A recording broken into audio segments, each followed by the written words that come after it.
चहा सोबत खाण्यासाठी किंवा मधल्या वेळेत खाण्यासाठी मस्त खुसखुशीत कुरकुरीत अशी मठरी आज आपल्याला बनवायची. 8 ते 10 दिवस सहज टिकली जाते, त्यामुळे आपण भरपूर सारे बनवून याला स्टोअर करू शकतो. आता इथे एक मोठी वाटी मी मैद्याचं पीठ घेतले आणि आता त्याला चाळून घ्यायचे. पीठ चाळून घेतल्यामुळे त्यातलं काही घाण वगैरे कचरा वगैरे जो काही असेल तो निघून जातो. पीठ चाळून झाल्याच्या नंतर त्याच्यामध्ये 1/2 टेबलस्पून मी ओवा टाकलाय, 1/2 टेबलस्पून जिरं टाकलंय, 1 टेबलस्पून कश्मीरी मिरची पावडर ॲड करून घेतली, तसंच चवीनुसार मीठ. आता याच्यामध्ये मी अर्धी वाटी तेल टाकले. मस्त या तेलाचं मोहन आपल्याला चोळून घ्यायचं पिठाला.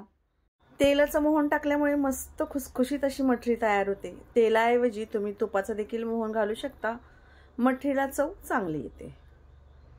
व्यवस्थित असं पीठ या तेलामध्ये मिक्स करायचे.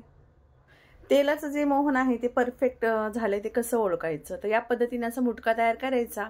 व्यवस्थित असा पिठाचा मुटका तयार झाला म्हणजे समजायचं तेलाचं मोहन अगदी परफेक्ट आहे. आता यामध्ये थोडं थोडं पाणी घालायचंय आणि पीठ आपल्याला मळून घ्यायचे. तर पीठ जास्त पातळही नसावं आणि जास्त घट्ट देखील नसावं, मध्यम प्रमाणात आपल्याला हे पीठ मळायचे. मळून घेतलेलं पीठ एक 10 ते 15 मिनिटासाठी साईडला ठेवून द्यायचं. 10 ते 15 मिनिटानंतर मस्त मुरलं जातं हे पीठ. 3 ते 4 टेबलस्पून इथं मी तूप घेतले. त्याच्यामध्ये 2 ते 3 टेबलस्पून कॉर्नफ्लॉवर टाकायचे. व्यवस्थित असं मिक्स करून घ्यायचं आणि एक साठा तयार करून घ्यायचा आहे. तुपाऐवजी तुम्ही तेल वापरलं तरी देखील चालेल.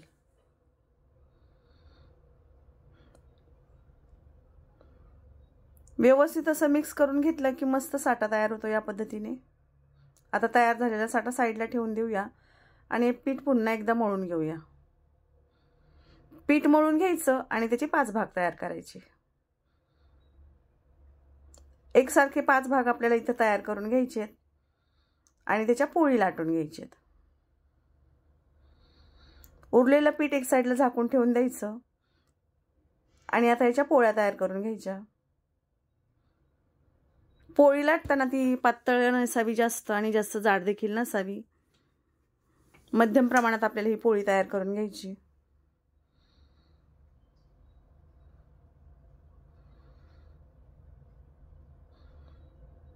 तर या पद्धतीने बघा सगळ्या पोळ्या आपल्याला लाटून घ्यायच्यात. सगळ्या पोळ्या इथे लाटून झालेल्या आहेत. आता आपण जी शेवटची पोळी लाटली ना तिच्यावरती साठा लावून घ्यायचा. व्यवस्थित असा सगळ्या बाजूने हा साठा लागला पाहिजे.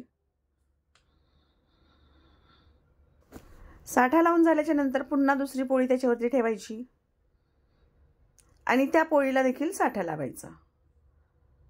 असंच करून 5ही पोळ्यांना आपल्याला साठा लावून घ्यायचा आहे. अशा पद्धतीने मठरी तयार केली ना तर खूप मस्त लेअर पडतात, तिला छान खुसखुशीत देखील होते. आपल्याला जेवढ्या पाहिजेत लेयर्स, म्हणजे जसे जितके जास्त लेयर्स पाहिजेत तितके आपण जास्त पोळ्या लाटून मठरी तयार करून घ्यायची. तुम्हाला जर कमी लेअरवाली पाहिजे असेल तर तुम्ही 2-3 आपल्या मनाने जेवढ्या आपल्याला पोळ्या लाटायच्या तेवढ्या लाटून घ्यायच्या, त्याला साठा लावायचा आणि ही मठरी तयार करायची. शेवटी अलगद हाताने याला लाटून घ्यायचं आणि एकदम घट्ट असा रोल तयार करायचा. एकदम घट्ट रोल तयार करायचा आपल्याला, नाहीतर याचे लेयर सुटले जातील.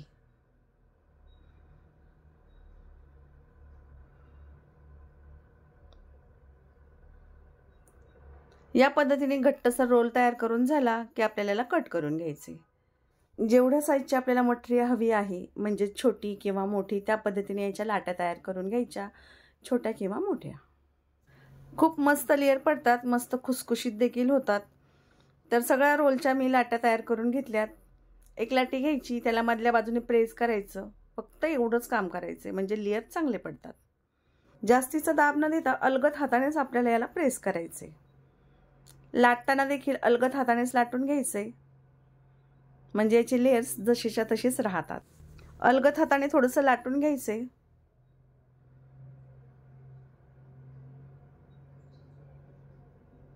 थोडंसं लाटून घेतल्याच्या नंतर आपल्याला समोसाचा आकार द्यायचा आहे. ज्या पद्धतीने समोसा असतो त्या पद्धतीने आपल्याला याला आकार द्यायचा आहे. तर व्हिडिओ दाखवल्याप्रमाणे याला फोल्ड करायचं, नंतर थोडासा साठा लावायचा आहे आणि याची बाजू बंद करायची.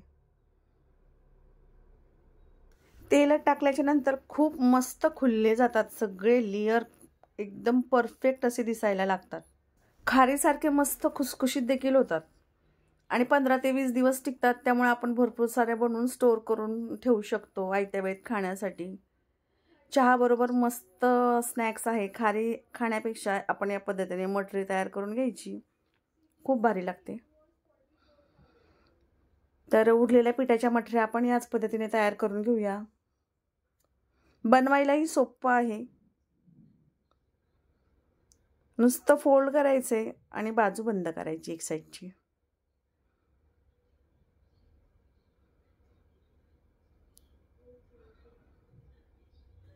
तर इथे मी सगळ्या मठऱ्या तयार करून घेतलेल्या आहेत. तळण्यासाठी तेल देखील गरम करायला ठेवलंय. तर तेल गरम करताना एक गोष्ट लक्षात ठेवावी की तेल अजिबात कडकडीत गरम नसावं. हलक्या गरम तेलामध्ये आपल्याला या मठऱ्या सोडून द्यायच्या, तरच त्या व्यवस्थित तळल्या जातात. एक 10 ते 15 मिनिटं एक बॅच तळायला लागते, पण मस्त खुसखुशीत मटरी तयार होते.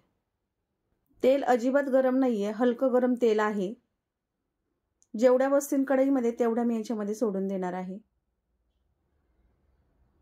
5 ते 6 मिनिटं याला असंच या तेलामध्ये फ्राय होऊ द्यायचं. 5 ते 6 मिनिटानंतर याची बाजू पलटी करायची आणि याला पुन्हा एकदा फ्राय करायचं. असंच करून एक 10 ते 15 मिनिटामध्ये मस्त मीडियम टू लो फ्लेमवरती फ्राय करून घ्यायचं. म्हणजे ते व्यवस्थित असे आतल्या बाजूने देखील फ्राय होतात, छान असा कुरकुरीतपणा देखील येतो आणि खुसखुशीतपणा खूपच मस्त येतो. तर एक 5 ते 7 मिनिटानंतर मी याची बाजू पलटी केलेली आहे. लेयर सुटायला सुरुवात झालेली आहे. अतिशय छान लेयर सुटलेत आणि दोन्ही बाजूने एक 15 मिनिटं याला फ्राय करून घेतले मस्त अलटी पलटी करत. खूप सुंदर लेयर सुटलेले आहेत, दिसायलाही खूप छान दिसत आहेत. प्रत्येक लेयर वेगळा दिसतो आणि खुसखुशीतपणा तर खूपच येतो. तसंच प्रत्येक लेयर वेगवेगळी दिसायला सुरुवात होते. खूप छान. आता याला आपल्याला गाळणीतून गाळून घ्यायचे, म्हणजे जे एक्सेस ऑइल आहे ते बाहेर निघलं जाईल.